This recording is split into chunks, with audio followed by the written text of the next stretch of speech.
and welcome to the Power Gamer Podcast. I'm your host, Mike Dawson, joined as always by fellow host Johnny Paulus.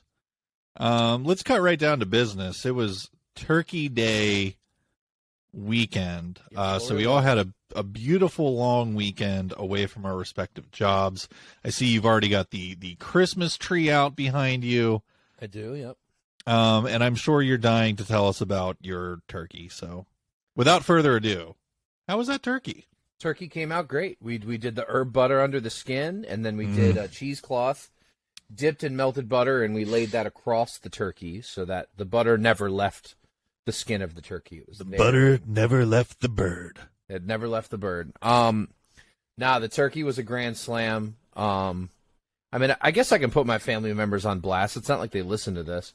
My sister-in-law, instead of bringing mashed potatoes, brought some kind of mashed cauliflower. Oh no! And was like, "Did you have any of the mashed cauliflower?" I'm like, "No, I didn't get it on this plate. Maybe I'll try it on the next one."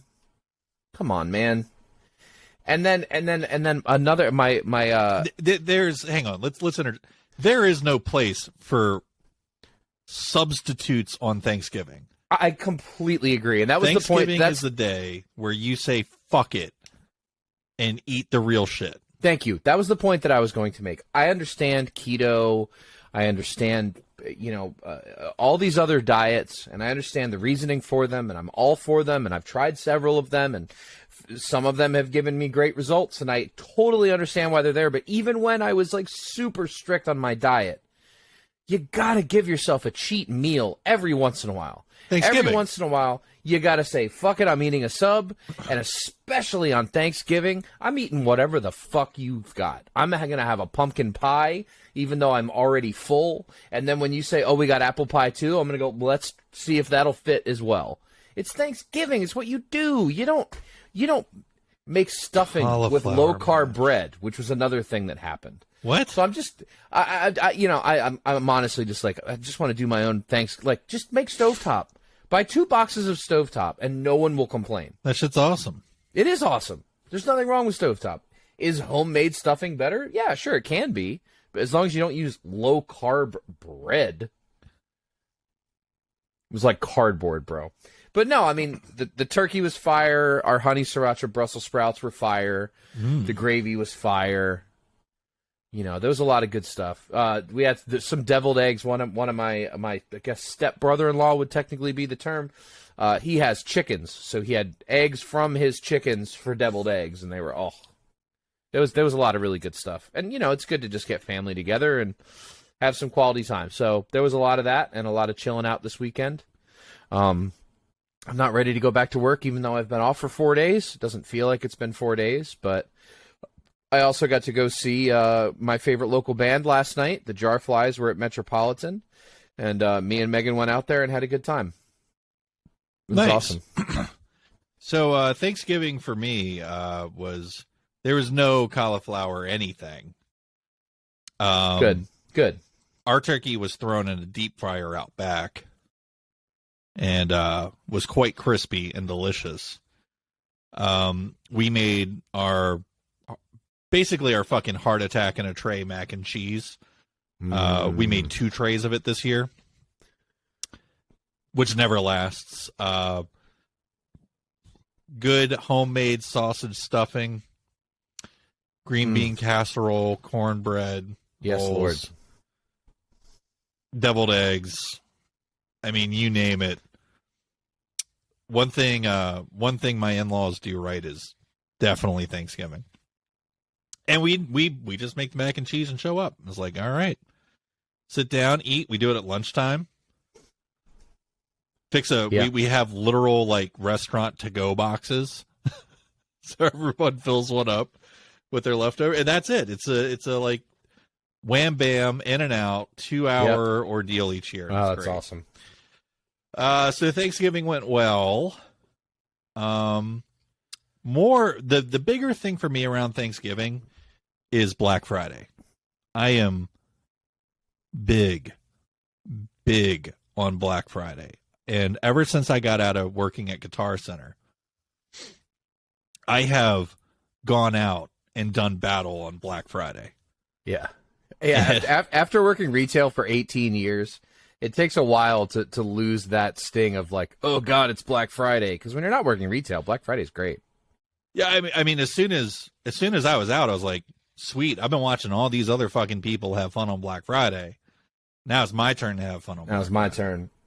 So went to Best Buy, got the eldest stepdaughter a nice HP printer for like $89 because I learned that the in-laws are buying her a new laptop, so it's like, all right, sweet.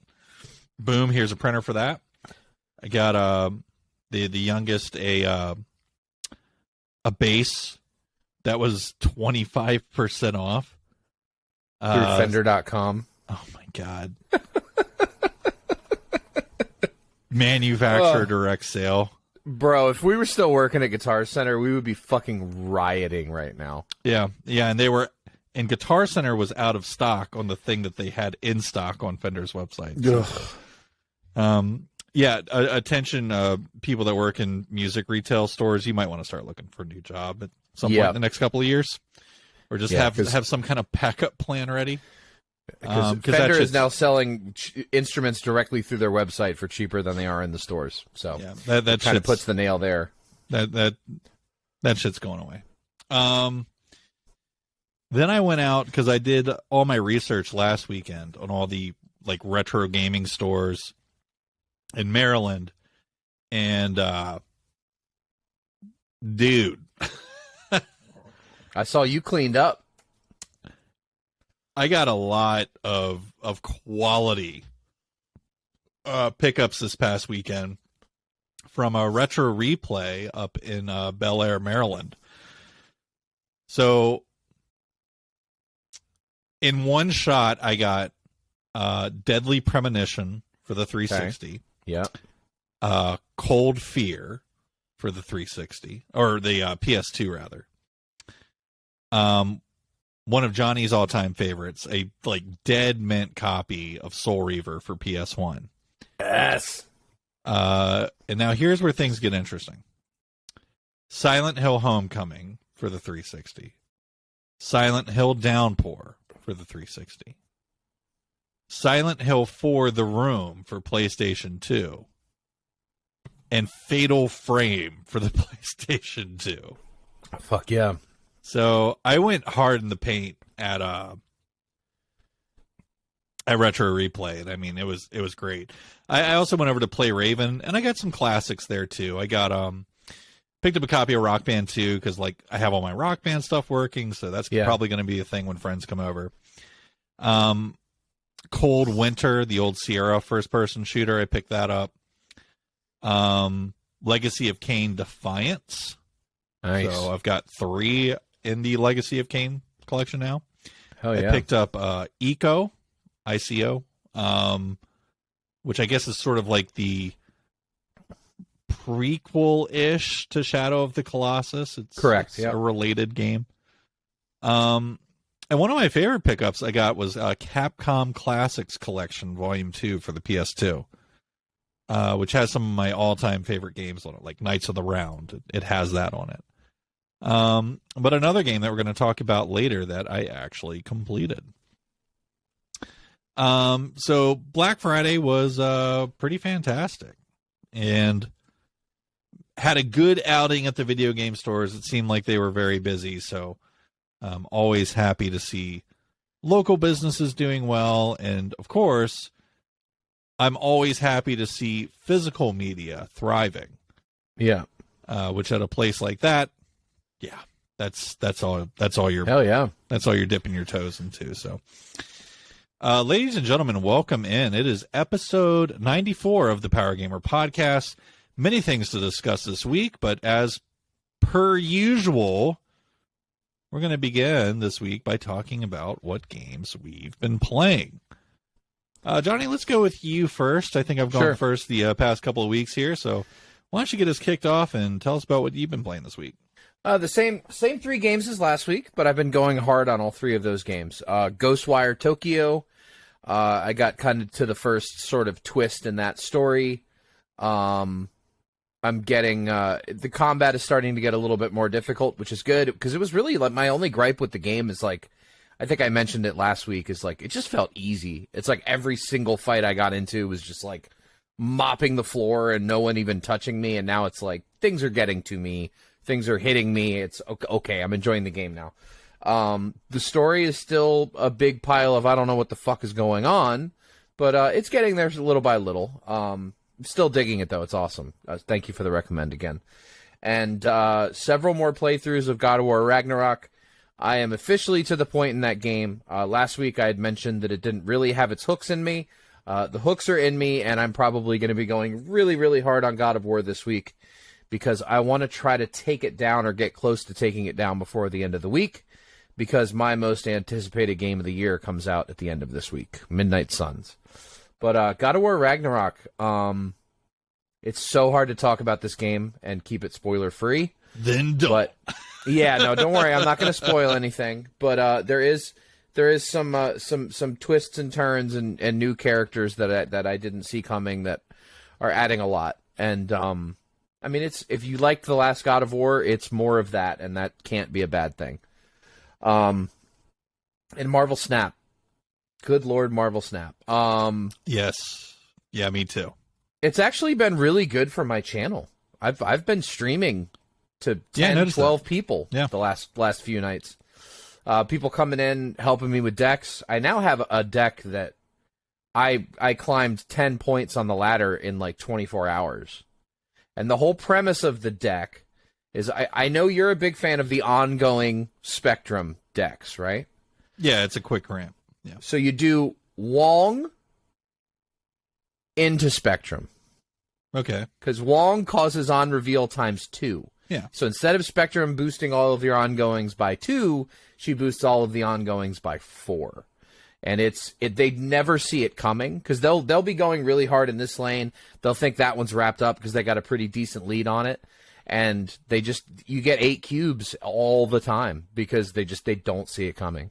So it's a really, really strong deck. I've been streaming that a lot and having a ton of fun with it. This game is insanely addictive, and the meta continues to evolve and change, and I feel like I see a new trick or a new combo every single fucking day. It's really, really exciting and fun. Yeah. No, I'm been playing a lot of Marvel Snap myself this past week, and yeah, I'm still running the Spectrum deck. I did actually like when I shared it with you this past week, where you had to sub Captain America for Omega Red. And I actually made that change in my deck as well, and that's been working out. Yeah. I also yanked out Warpath, which seemed to just help speed things up. So, getting more consistent, early game play out of that deck was pretty key. So, card that's been working really well in my ongoing deck, if you have him, I'd recommend trying him, would be Claw. Yeah, Claw is really strong in that deck. I like Claw, however, on a 5-drop, Blue Marvel's staying in, and I'm still only playing the one. Right. 5-drop. So my deck in a dream world is I have a handful of ongoings out. Turn 4 I can Wong, turn 5 I can Claw, and then turn 6 I can Spectrum, and everything gets double buffed. Yeah, if I had a Wong, I would probably play that way. But yeah, for me the dream drops, so to speak, are Namor, Marvel, and then Spectrum. Yep. So I have that big distraction space, and then I usually have one space filled out with like Ant-Man and Armor. Mojo. Actually, like he wouldn't work with Namor, but Ebony Maw is a good card for an ongoing deck as well. Yeah, because that's right. I took out Warpath for Namor because one of the quests was winning locations with one card. Yeah, I'm like, well, I'm not going to get that fucking done if I'm running. yeah. Warpath in my deck. So yeah, lots of Marvel Snap. That game is great. People play it. Yes. Also this week, I'd mentioned the the Capcom Collection 2. Little fun arcade game in there called Quiz and Dragons. So basically, it's an old Capcom arcade game, Quiz and Dragons, and you each pick a character. So like you can pick a warrior, a barbarian, a wizard, or a ninja. It doesn't really matter what you pick. It's just what you look like. And so in Quiz and Dragons, little game board, you just roll dice, move to a space. The space is either an enemy that you have to face, an N or a fairy or a boss. And you always have to stop at bosses. So easy enough. Really straightforward game. And the way that it works is each tile will have an HP, 4, 5, 6, 7, 8, etc. And the HP is how many trivia questions you have to answer correctly to kill the boss, it's great. So, Quiz and Dragons, basically it asks you the question, you respond. If you get a question right, you swing and smack the enemy. If you get it wrong, you get smacked. And really just fun old arcade game, and it's great not having to chunk quarters into it. So, me and Amy sat down and just beat the whole thing. It only takes like an hour and a half tops to beat. You are so muted right now. And I just pulled that one up on YouTube. It's that's interesting. Yeah, it's just an old trivia kind of game. So Quiz and Dragons, a lot of fun. I'm sure you can find emulation if I've piqued your curiosity of it, but it is available on the old PS2 Capcom collection. Awesome. Too, and it was a lot of fun. So I beat that one, and I'm not counting it as a beated game, of course, because that would be ridiculous. Next up, I played I guess now cult classic in the making, Vampire Survivors. Yep. Holy shit, that game is fun. So I streamed it for one night. I've been avoiding that one. You should not avoid that one any longer. Yeah. You should play it immediately, Johnny. This game is an absolute fucking hoot. And the amount of death that you deal in this game is beautiful. But more importantly, it plays great. So we're all familiar, I think, at this point, in the Geometry Wars generation of gamers, of twin stick games. This is a single stick game. So you don't actually have to attack anything. You just point your character and unleash hell. There's a couple of directional weapons, but a lot of them just are AoE effects that you get. So tons and tons of characters that you can unlock that all have different starting weapons. Vampire Survivors is just really, really, really well done for what it is. And you should play it, Johnny, because I think this is one that's going to be a little bit sneaky towards the end of the year. Yep. Just because how well done it is for what it is. So and wasn't when this game originally came out on Steam, wasn't it like 50 cents or something like that? No idea. It's on Game Pass now though, which is the only reason why I'm touching it. Yeah. It's on Game Pass and there was a little bit of hype about it, but no, I didn't look too much into its history or whatever. I distinctly remember there being some hype about that game. I think I saw an article on Kotaku or Rock Paper Shotgun or something like that, that this game came out of nowhere, developed by, I think it's a one creator, right? No idea. Again, I really didn't look into it. I just saw, hey, it's free on Game Pass. Yeah. I've heard a lot of buzz about this game. Let's play it, and it's fucking awesome. So yeah, it was on Steam for less than $1, and it was at the top of the charts. So it's been on my radar. I don't want it to eat up a week, and I know it will. Like Marvel Snap already is. Yeah, exactly. All it's going to do is cut into your Marvel Snap time, buddy. So, no, I played it for one night, and I'm good. Actually, I don't really feel like I don't need to get too deep in this game and grind. Had a lot of fun with it, and that's probably it for me in that game. So, got it. Vampire Survivors. Very good. I'm going to give it a solid 8.2. It's a good score. And you know how I score things. It's based on for what it is. Yeah. I don't know how you could do too much better than that. So, 8.2 for Vampire Survivors. American Truck Simulator I continue to play, and I continue to not want to bore anyone with the details of that because it's American Truck Simulator, and you can put two and two together. You're driving a truck in America. Fuck yeah. But no, the new Texas DLC is very good. So if you're into that game and have been on the fence about buying that, just you're hitting them with the Tejas style. Just buy it. It's good. Finally, A Plague Tale Requiem. Boy, do I have a lot more to say on this game this week. Good. I want to hear it. Fuck this game. Oof. Ouch. But I love you. But fuck this game. Wow. But I'm going to keep playing you. But fuck this game. But I must see it through to the end. So I'm already beginning to formulate my opinion on Plague Tale Requiem. And I loved A Plague Tale Innocence. I think it's one of the best games ever made. So what the fuck happened? What happened? A Plague Tale Requiem I've got major issues with, and it has nothing to do with the frame rate at this point. It actually looks fine. Looks great. It's one of the best looking games on the Xbox Series X, actually, in my opinion. The problem is the writing. The goddamn writing in this game is fucking atrocious. Jesus. I am at chapter 12, and we still don't know who the antagonist is. Chapter 12. No idea who the antagonist is. And here's basically how this game goes.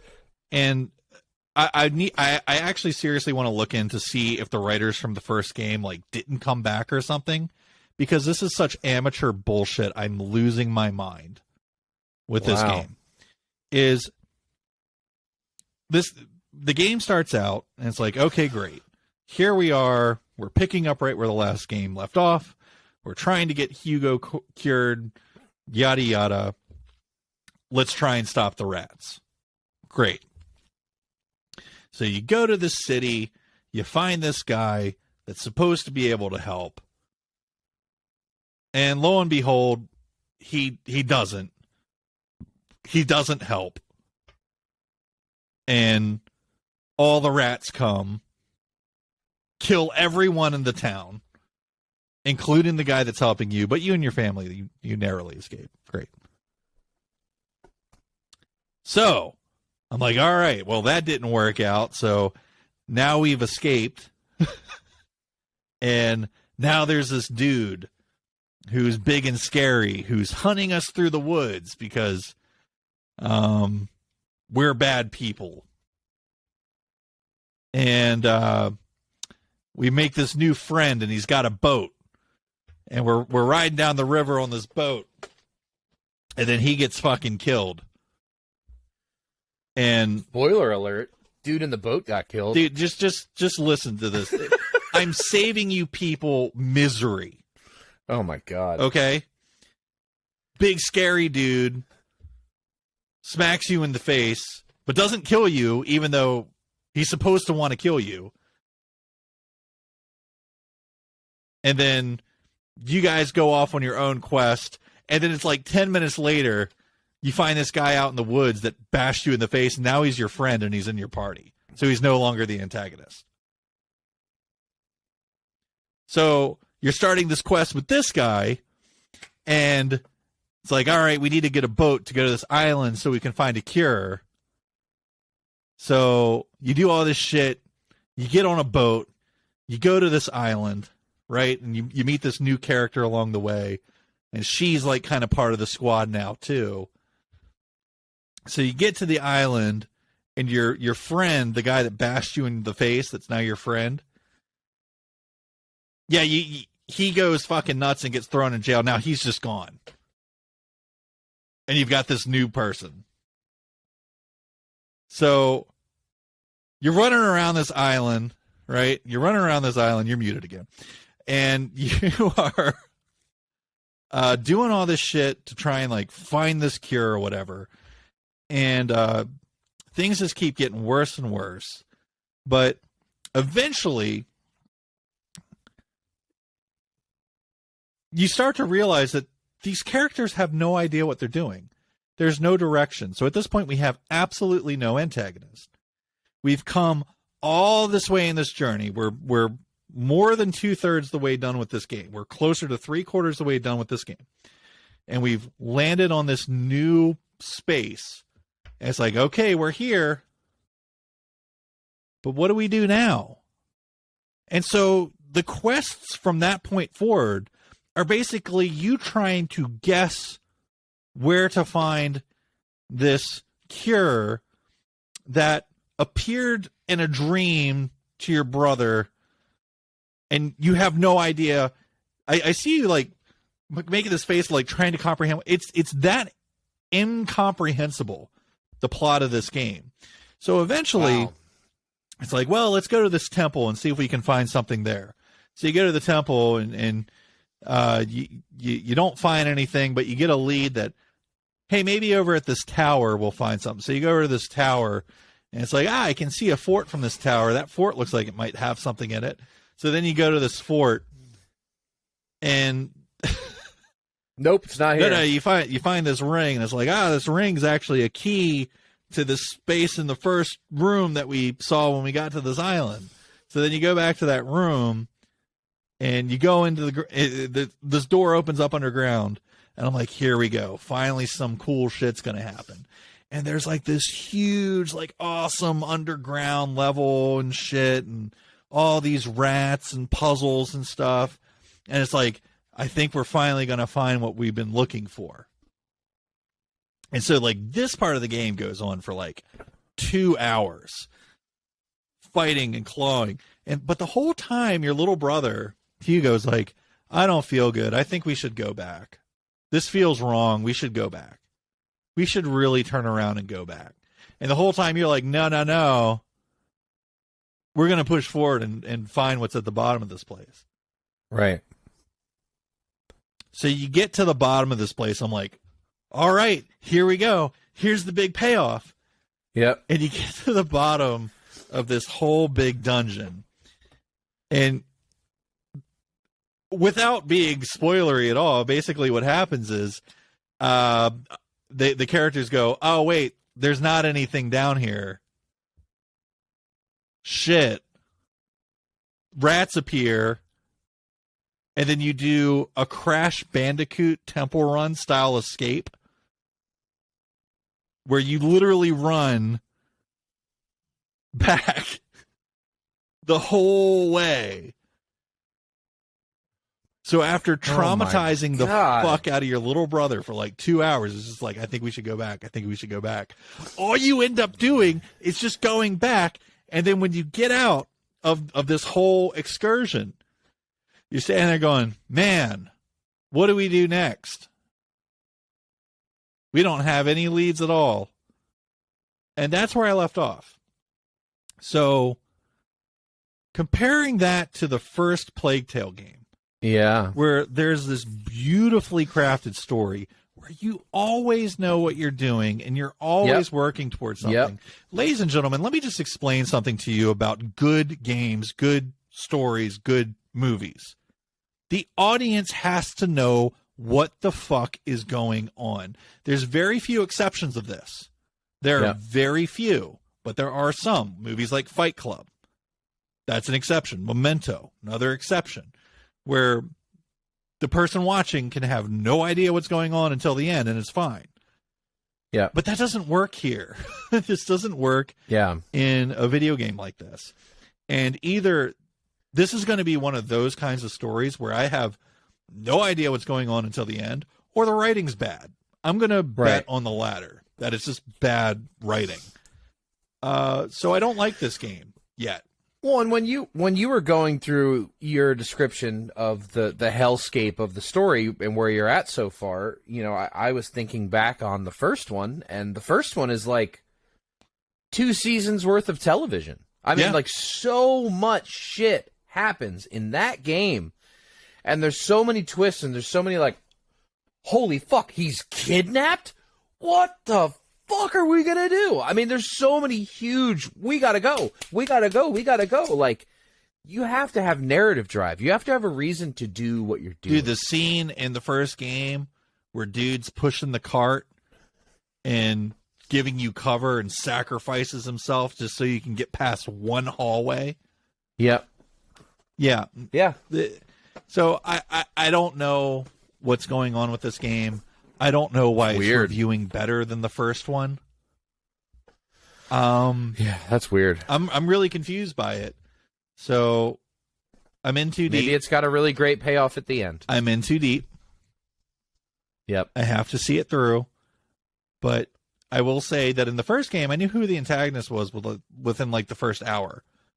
Yep. And we worked against that goal the whole time. In this game, Correct. I don't know what the fuck I'm doing after 2 hours of playing it ever. I have no idea what I'm doing. That's crazy. So I hate it so far. It's giving me a fucking stroke every time I play it. And that sucks. I'm shocked that it's nominated for Game of the Year at Video Games Awards, but again, maybe there's some huge payoff coming that I don't know about. Yeah. I doubt it. Because you don't normally... Well, when you're 2/3 of the way through the game and you're not like, oh my god, I can't wait to finish this, that you've got a real problem. I'm in chapter 12. It's a 17 chapter game, but like chapter 17 is just like sort of tacked on kind of ending thing. Right. So really probably more like a 16 chapter game. So I've got 4 or 5 hours left with this thing and then it's done. Wow. And I hate it. So really surprised about that because I recommended the first game incredibly strongly. Yeah, no, you felt way stronger on the first one than I did. You were like one of the greatest games ever. I thought it was good. I enjoyed it a lot, but I mean, you were like masterpiece. It's Last of Us level. It is. Yeah, totally. Yeah. Wow. What a disappointment. Not this one. And that wraps up what I've been playing this week. So strong feelings from Mike Dawson. We haven't had those in a while, but we've got some today. So let's move on into what's been going on out there in the world. So Callisto Protocol, one of our most highly anticipated releases of the year, was in the news. And some of you listening are probably familiar with it being in the news. But I need to present it to you in a way that is accurate. So just kind of saying it straight, IGN's shitty reporting causes unnecessary drama for Callisto Protocol. On November 23rd, IGN writer Anthony Wood posted an article with the following title. Quote, "The Callisto Protocol's Season Pass will include new death animations. More gore costs more." End quote. IGN sourced their story from Video Games Chronicle, who wrote a similar yet differently worded title. Quote, "The Callisto Protocol Season Pass includes new player death animations." So here's what happened. Basically, there was a lot of blowback this past week that, oh, Callisto Protocol, here they go. They're not giving you content in the game unless you pay for a season pass, is how it was framed in the IGN article, and there was a massive blowback online as a result. So Glenn Schofield, who is one of the leading minds behind the Dead Space, the original Dead Space, awesome dude. Definitely check out interviews with him. He's a very interesting person. Solid, yeah, he's a solid dude. So he has to take to Twitter to defend his game and their DLC because it's been made to sound like they're going to nickel and dime you for something as simple as death animations. He takes to Twitter, "To be clear, we're not holding anything back from the main game for the season pass. We haven't even started work on this content yet. It's all new stuff that we'll be working on in the new year. Fans asked for even more deaths, so we're making it a priority next year." Twitter user Festo wrote, "Not going to lie, that IGN tweet made me reconsider buying this. Thanks for clearing things up. I'm back on the day one hype train." To which Glenn responds, "Thanks, dude. Yeah, when I saw the headline, I knew we had to clear it up. We put every freaking thing that was done in the shipping game." So basically, what I like to call irresponsible clickbaity titles, which are rampant, especially in the games media. Yep. Probably cost these guys a lot of their pre-order sales, or some of them, which to lose any to one person's choice of words is pretty unacceptable in my opinion. Yep. And I would say that what me and Johnny do is very different from what a beat writer on IGN does. We don't have a responsibility to do anything other than give you our opinion. That's why you're here, is to listen to our opinions. Yep. We're not a news source. We're not reporters. We're just two guys with microphones that you listen to and we appreciate.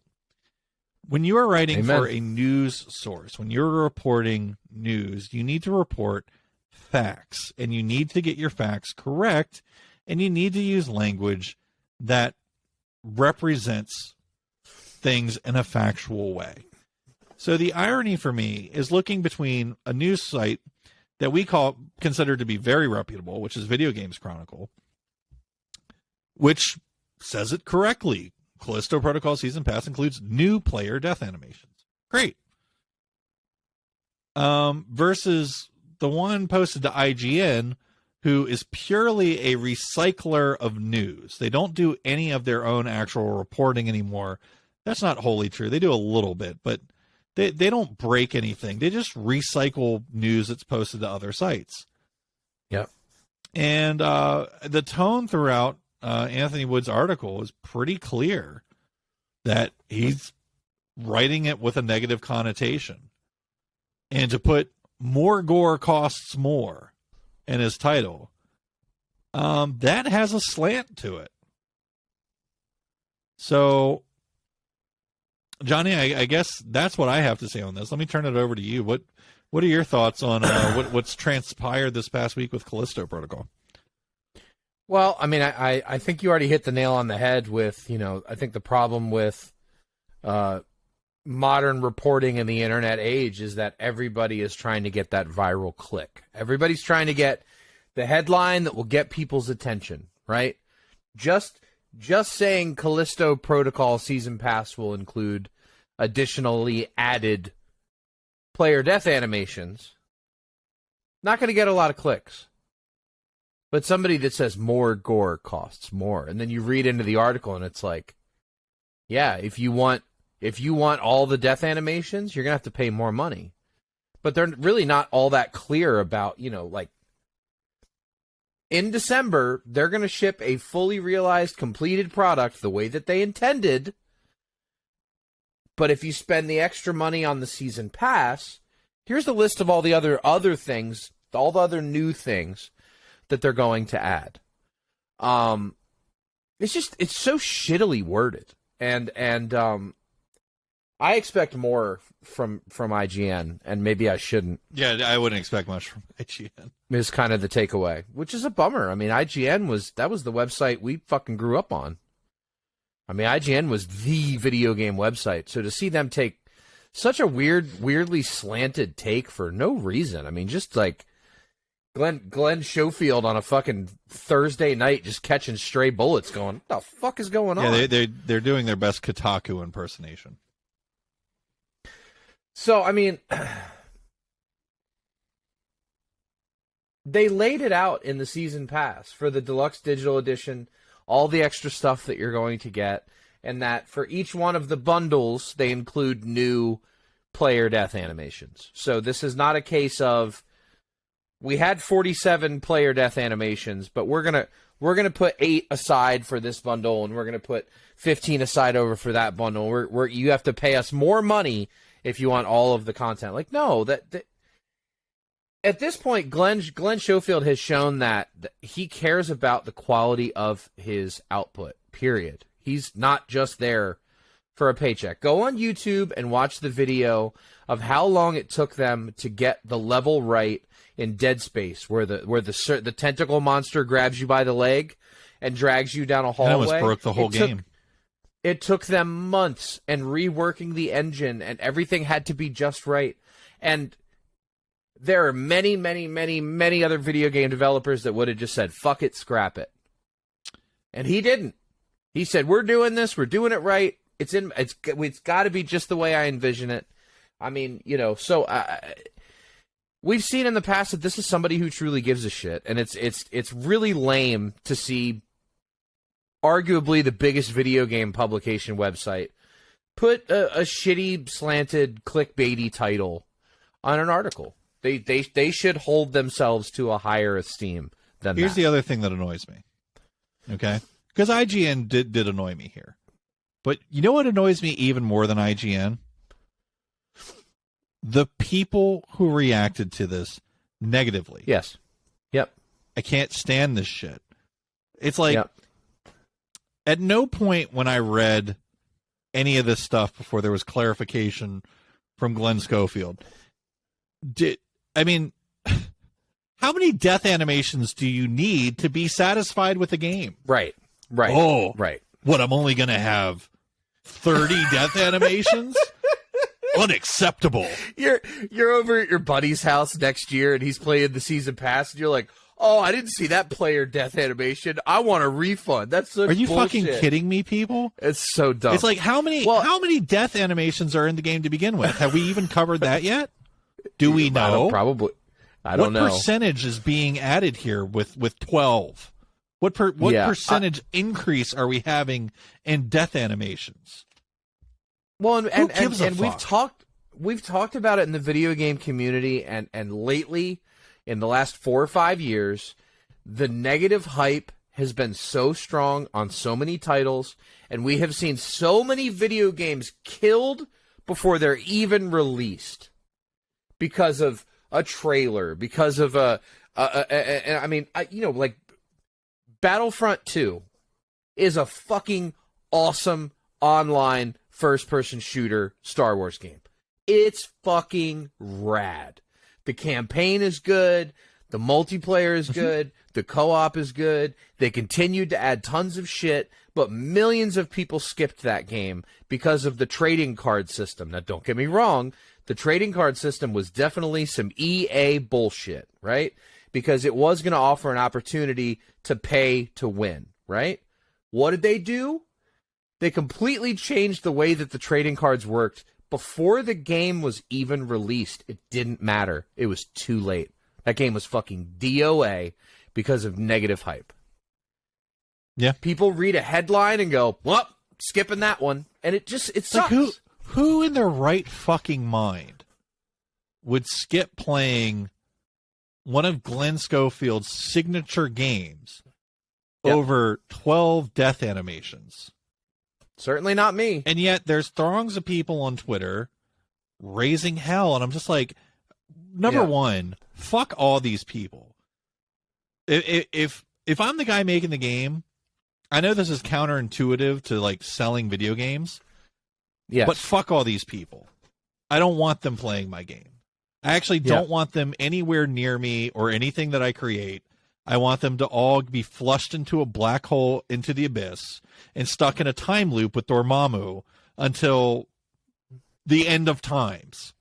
Just, I can't stand this kind of reaction to things that don't matter.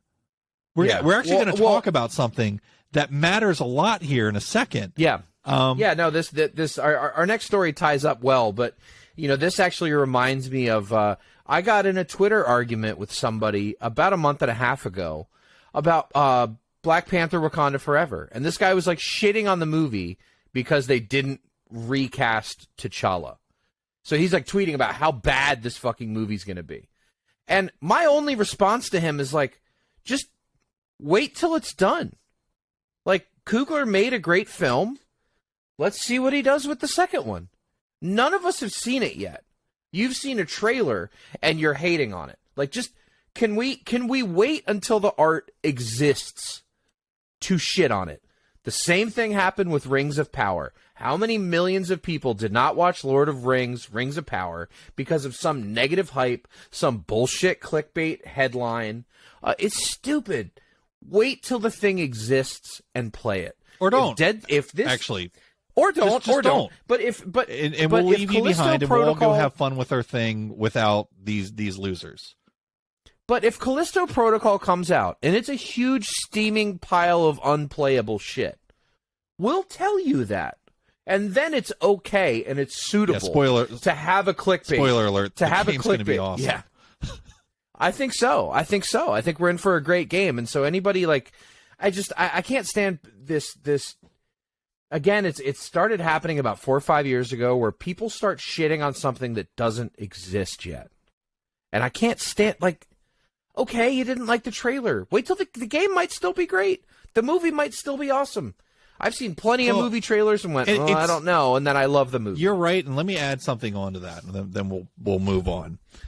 Yeah. Anytime people get a whiff of capitalism, they freak the fuck out. It's like, hello? They're making money, okay? Yeah. This is how it's always been since the internet existed, is you buy a game, you can just get the game and be happy with it. I almost never touch DLC, ever. You don't have to buy it. It's additional content. Yep. I don't know why people get upset over things that exist in optional purchases. If you want to buy it, buy it. If not, shut the fuck up. Just don't buy it. Don't buy it. Yeah, just don't buy it. It's not hard.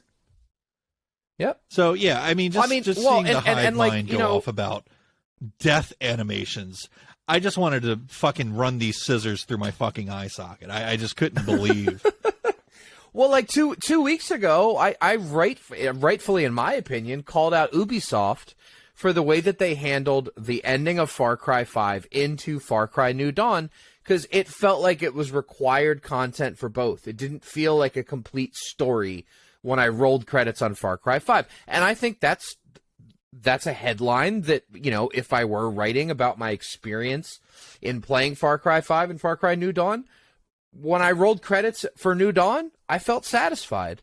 But I was a little annoyed that it was sold as two separate products. It probably shouldn't have been. Yeah. So it felt like they were making the game and they went, well, we got 90 hours. Let's put 20 over here and then. So Callisto Protocol out soon. It looks like Glenn ran damage control and just said the logical thing to people that they probably should have already been able to put together. But the brainless masses on Twitter don't have brains because they're brainless. Let's talk about something that people should actually be upset over, and are but aren't because they keep throwing their money at it. Yeah. Pokemon is fucked right now. How's that for a headline? First, let me say this is a game I actually really want to play. Pokemon Scarlet and Violet is what we're talking about. It looks like a great evolution of the series. That being said, there are some really crazy technical issues with the game right now. There's tons of clipping, assets like randomly loading in and out, just straight hard crashing, frame rate issues galore. There's like these weird long load times when you're trying to switch out your Pokemon. The game is in rough shape. I watched IGN's video review of it. And basically, it's, wow, this is wonderful. It's a great idea. Okay, enough about that. Here's 10 minutes of the technical issues that are wrong with the game. Yep. This is weird. This is real weird. Pokemon is arguably the biggest video game franchise that exists in the world. Period. And it's been that way for quite a long time. But of late, because we had a lot of these same complaints with Arceus, but not quite to the level that we're seeing now with Scarlet Violet. Game Freak seems to be getting a free pass from consumers, even though they keep releasing broken games. And, this was something that we had talked about when we first started the show, about what happens when game developers are able to make all of their money while delivering a product that doesn't work. Is that they will keep doing it because their only goal is to make the money. So if they can keep delivering you a product that's broken and getting the money, they're just going to keep delivering you broken products, which is what's happening here. Yep. That being said, Pokemon Scarlet and Violet is now the fastest selling game ever released for Nintendo. First 3 days, it sold 10 million copies, which is nuts. That is so many copies of game for 3 days. Yeah. Ghost of Tsushima was doing backflips when it sold 10 million copies. Days Gone broke 10 million copies. Cyberpunk 2077, I think, just broke like 20. So, to get 10 million in three days is nuts. But the game is a broken pile of shit. Yep. And many people are upset about it. So VGC they just posted a very long article of people's experiences getting refunds from the Nintendo eShop on this game, which, ladies and gentlemen, if you've ever dealt with Nintendo don't refund. And they're a pain in the ass to deal with for anything customer service related. Nintendo is giving refunds on this game. Wow. That's unprecedented to hear. So, Johnny, let me kick this over to you, because I know in your household, this is important news. Yep. What's going on with Scarlet and Violet? Well, so both of my kids are Pokemon kids, and they have Arceus, and they have Sword, and they have, they are down with the Pokemons. My 9-year-old, we're at the point now where we're into late November. Christmas lists are getting pretty much done, but you're doing that last, can you think of anything else that you wanted to see under the Christmas tree? Is there any game you haven't thought of? Is there any toy or anything, any other book you haven't thought, anything else you want to add to the list? And it was actually today that my youngest, my 9-year-old, said, I wanted to add Pokemon Scarlet to my list, but I keep seeing videos of how bad it is, and all the graphics are bad, and there's a lot of bugs, and, I don't think I want to play it. Nintendo has dropped the bag so hard that my 9-year-old saw a YouTube video or two and went, I'm going to skip this one. And that sucks. This is Nintendo we're talking about. They release perfect games when they release them. More often than not. They've had a few misses here and there. And the shame of this, when I first started seeing some of the negative hype, some of the TikToks about, character pop-ins and stuff like that, I kind of laughed it off because the Switch is old hardware. And, I've played a bunch of Hyrule Warriors, the more recent one. Dude, that game runs at, 15 frames a second. I'm not exaggerating. That game, when shit is really going down, it's 15, 20 frames a second. That game can't hold a solid 30 to save its life. So I wanted to give that pass to Scarlet. Just go, it's old hardware. It's a Pokemon game. Does it have to be 30 frames a second? But then you watch that IGN video, and you watch some other review videos, and you watch... This game is broken. I mean, it looks like an alpha game that was printed on a cartridge and sent out to the masses. And sold 10 million copies in 3 days, and it's a big, steamy pile of shit. So what's interesting is the noise on this is not nearly as loud as the noise that we saw 2 years ago on Cyberpunk 2077. Correct. The only narrative when Cyberpunk came out was, don't buy this game, don't play this game, it's a big piece of shit, don't waste your time, don't waste your money, don't do it. The it's noise bad. on this game is a lot quieter than Mass Effect Andromeda. That too. Yep. And I was able to play all of Cyberpunk on a PS4 when it came out. It wasn't great, but you know what? God damn it, it worked. Yeah. It wasn't perfect, but it ran. It didn't crash that often. It was okay. It was not great, but it was fine. It was bearable. Yeah, I thoroughly enjoyed it and can't wait to play the game again. But unlike Cyberpunk, and this is an important distinction to make, Game Freaks develops their games for one console only. Yeah. Yep. Game Freaks develops their games for the Nintendo fucking Switch only. They only have to get the game working right on one single platform, the Nintendo Switch. That's it. They don't have to worry about anything else. We look back to Cyberpunk. It ran fine on Series X when it came out. It ran fine on PS5 when it came out. It ran fine on fucking PC when it came out. The only thing it didn't run well on PC day one. The only thing it didn't run well on was the 13-year-old fucking PS4 when it came out. And even then, it was bearable. Yep. And that game got slogged. Game Freaks has one console that they have to make a game for that has cartoony, non-realistic graphics that, frankly, again, and I will always bring up Breath of the Wild, which came out on the Wii fucking U in 2017 and is way more complicated looking than any of these Pokemon games that Game Freaks has put out.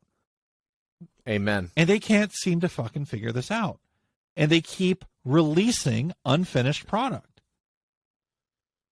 And people keep buying it up. Yep. So it's either that people don't care that it's broken, right?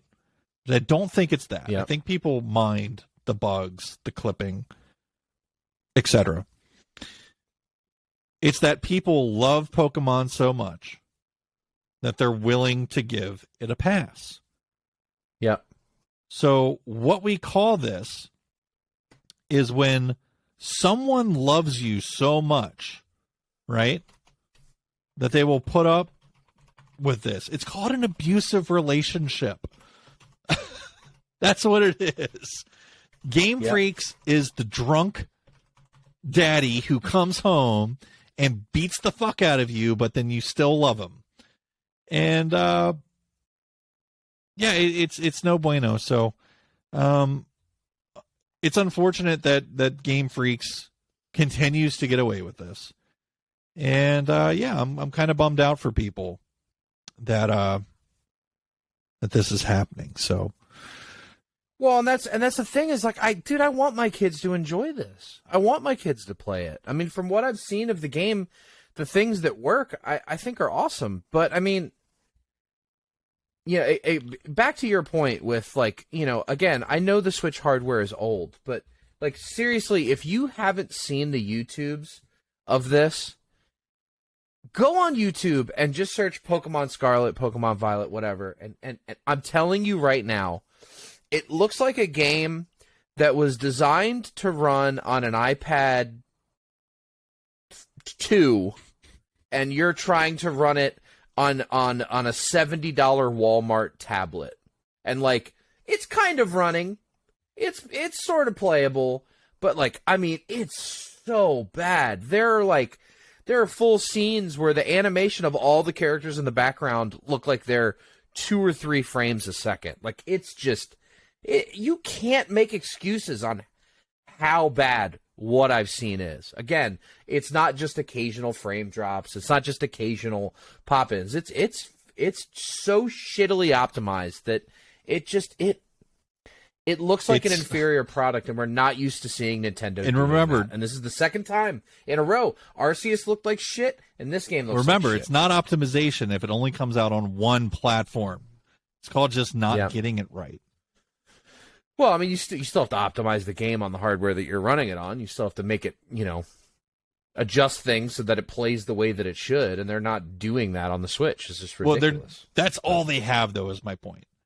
I know that. And that's what I'm saying. What's your excuse? And it's not like it's some like hyper-realistic game. It's cartoony, basic shit. So Breath of the Wild looks twice as good as this game in 2022. Yeah. So for those that are still hell-bent on playing it, you're going to sit through a lot of bugs. Or buy a copy, so you're in legal good standing, and emulate it. It already exists online. You can emulate it, and it runs fine on PC. Yep. So just emulate it, I guess. That's what Nintendo wants. They want you to emulate their games because they won't release them in playable condition on their actual hardware. So, yep.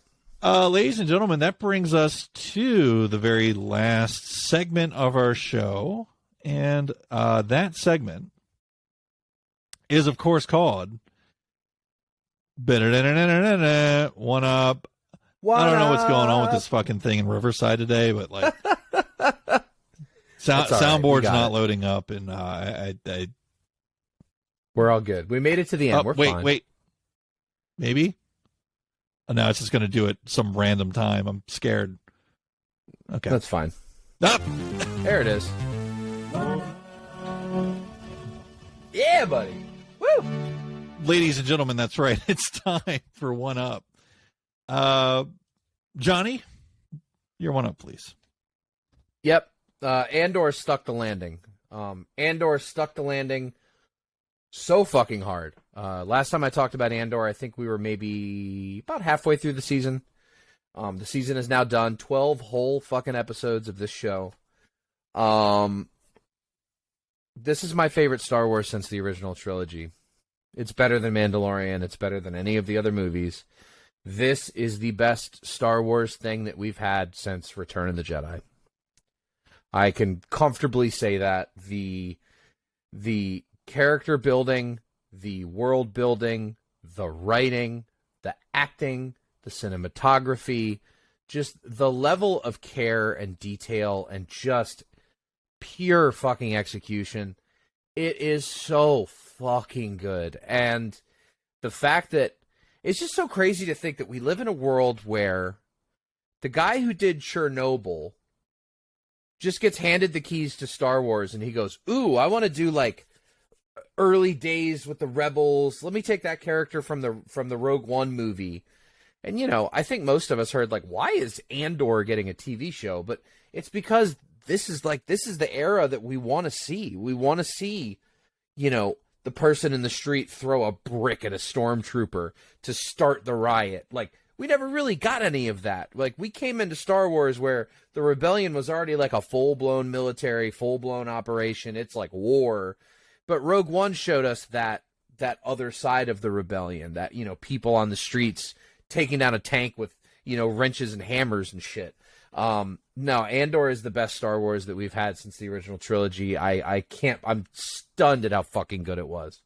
And the fact that we have a whole other second season already planned out, and Tony Gilroy has said that his game plan is basically there's going to be several time jumps throughout season 2.